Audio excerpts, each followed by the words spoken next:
Siyempre, ngayong panahon, lalo na ngayong bare months, magbigay laan naman tayo para sa ating mga minamahal na mga kababayan na mayroong edad na.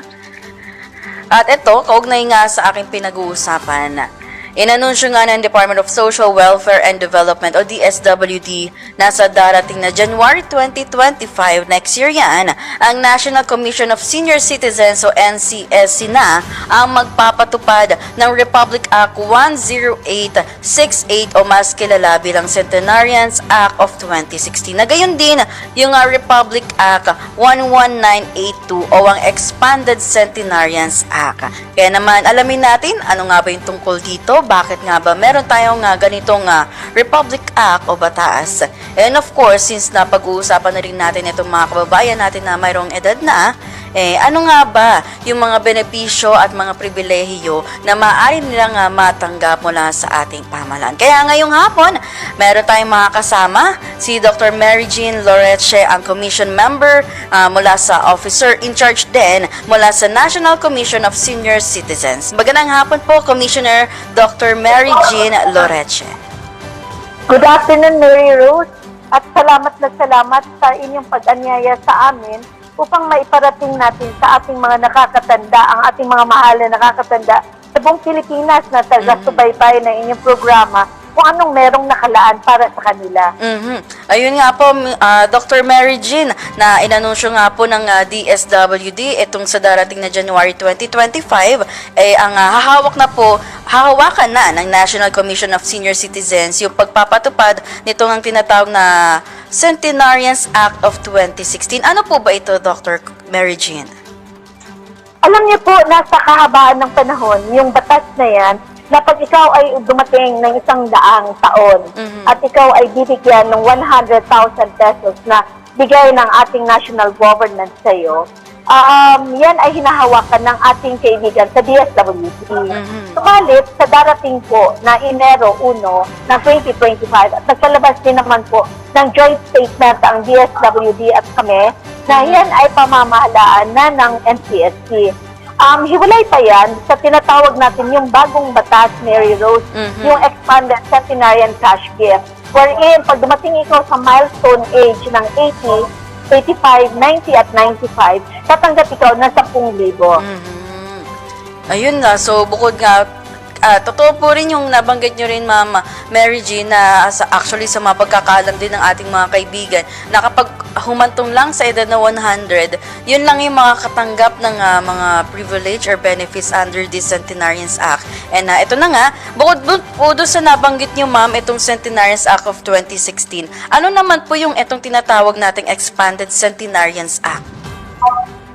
Ito po yung bagong batas na nalagdaan nitong February at naging batas siya ng March 17, 2024 na nagsasaad yung batas na kung ikaw ay Pilipino, nasa Pilipinas naman o sa labas, ikaw man ay may trabaho o wala, mayroon man ikaw tinatanggap na pensyon o wala. Ang mahalaga, umabot ka sa edad na 80, 85, 90, 95. We call them the milestone ages. You receive 10,000 pesos cash gift from the government. Ayun, malinaw na malinaw po yun, Ma'am Mary Jean.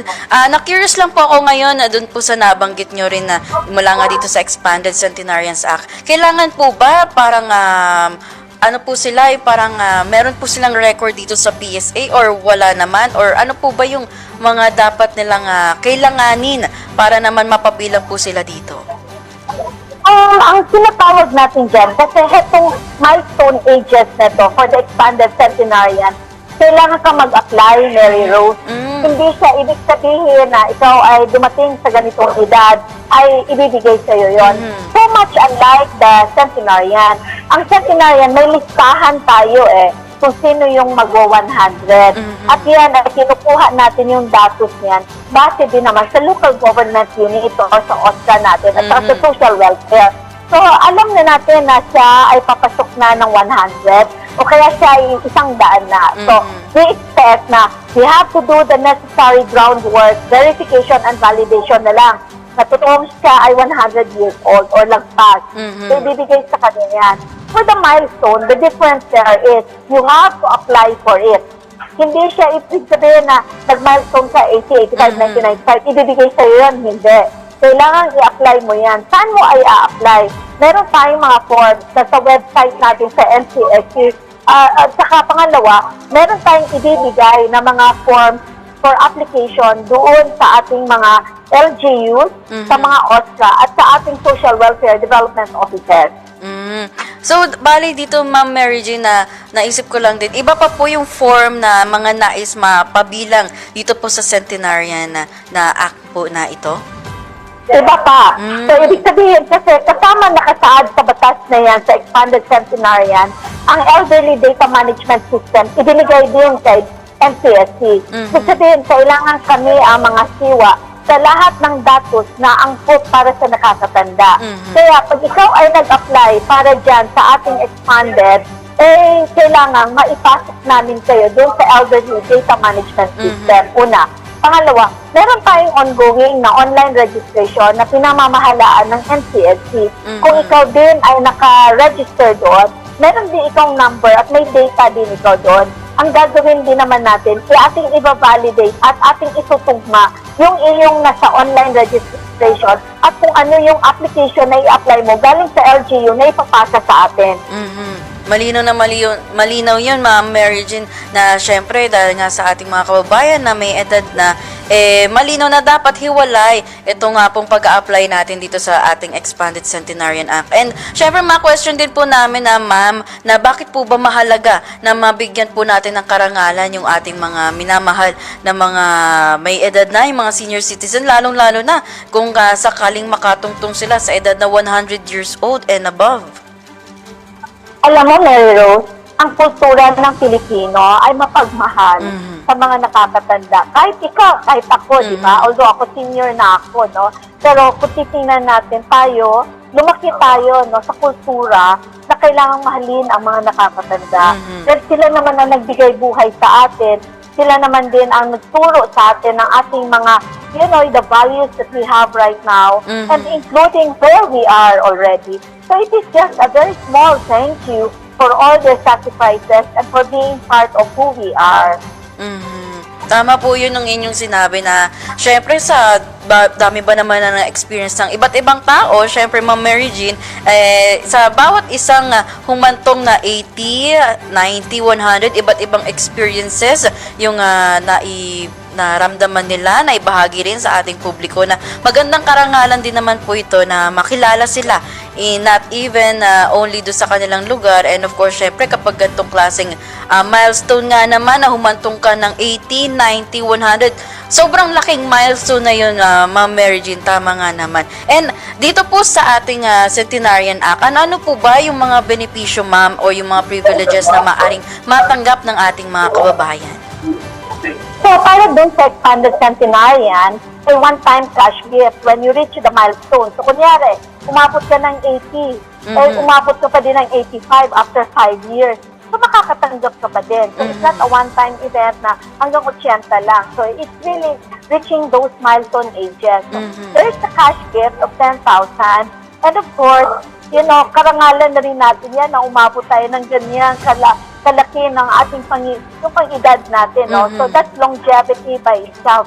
But we are really promoting Mary Rose and NCSC, not just, you know, reaching these ages, but we really want them to have quality, healthy aging practices.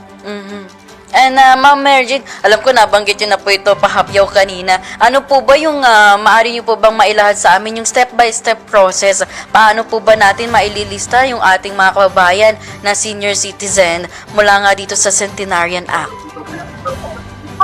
Una sa lahat, Mary Rose, bukas ang aming joint memorandum circular signing, no, with our partner agencies, ang DILG na isa sa ating pinaka-major partner agency, ang DSWD, kasama natin yan, ang ating DSA, at saka yung ating tinatawag na DMW, yung Department of Migrant Workers, yung ating CFO, commission natin ang mga foreign na nandun sa ibang bansa na mga Pilipino, no? Kasi kasama sila, Mary Rose, hindi kagaya sa indigency program na pag ikaw ay nasa ibang bansa o kaya meron itong tinatanggap na sustento o may trabaho ikaw ay hindi ka pwedeng tumanggap. Ang 80, 85, 1995, regardless of may trabaho ka, sa ibang bansa ikaw, pero Pilipino ka, ikaw ay bibigyan for as long as mag-apply ikaw at maka-comply ikaw sa mga requisitos na kakailanganin natin.